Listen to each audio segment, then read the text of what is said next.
Okay, so it's part 2. Follow me over to Genesis 22. And so this is how God will tempt you. And the Bible say God will not tempt you, but if you Google the definition of tempt, it can also mean to test. So God will test you, right? So this is encouraging somebody. Okay, so it say, offering Isaac, it said, and it came to pass after these things that God did tempt Abraham and said unto him, Abraham, and he said, behold, I am here. And he said, take now thy son, thy only son, Isaac, whom thou lovest, and to get thee out of the land of Moriah, and offer him there for a burnt offering unto one of the mountains which I will tell thee of. So God is saying there are some things that he promised you, and now he's going to tempt you to sacrifice it. God promised you all these things. He's blessed you with all these things. And God is saying, are you willing to sacrifice? Are you willing to leave behind? Are you willing to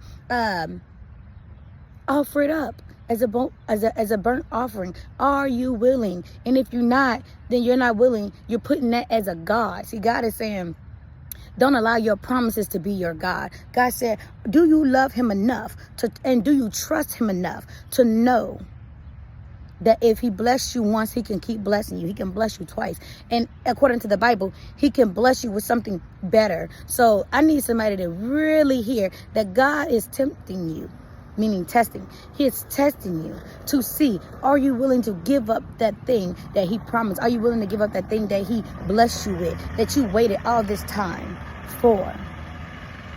And if you're not, that means you have made that your God.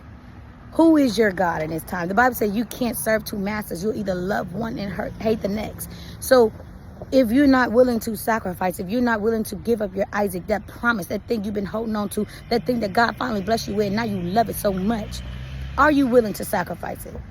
And it could be a house, it could be a car, it could be a spouse, it could be a job.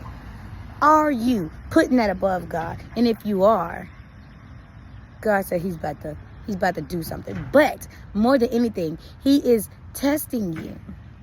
But God said some people have a test where those things will perish. Those things will come to pass. But God said many will be able to go through this test, sacrifice their Isaac, because guess what? It said there was a ram in the bush.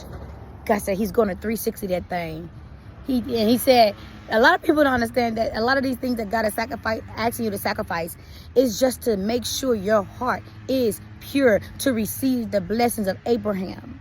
There's a lot of things that Abraham had to sacrifice. And if he did not sacrifice it, he wasn't able to receive the more and the more and the more, the abundance, the flowing of milk and honey. See, a lot of y'all don't understand that the blessings are in your sacrifice. If God asks you to, let's say you got $5. And God tell you to give your last $5 away. It's not about how much you give. It's about how big your sacrifice is. I need somebody to hear me. Ooh.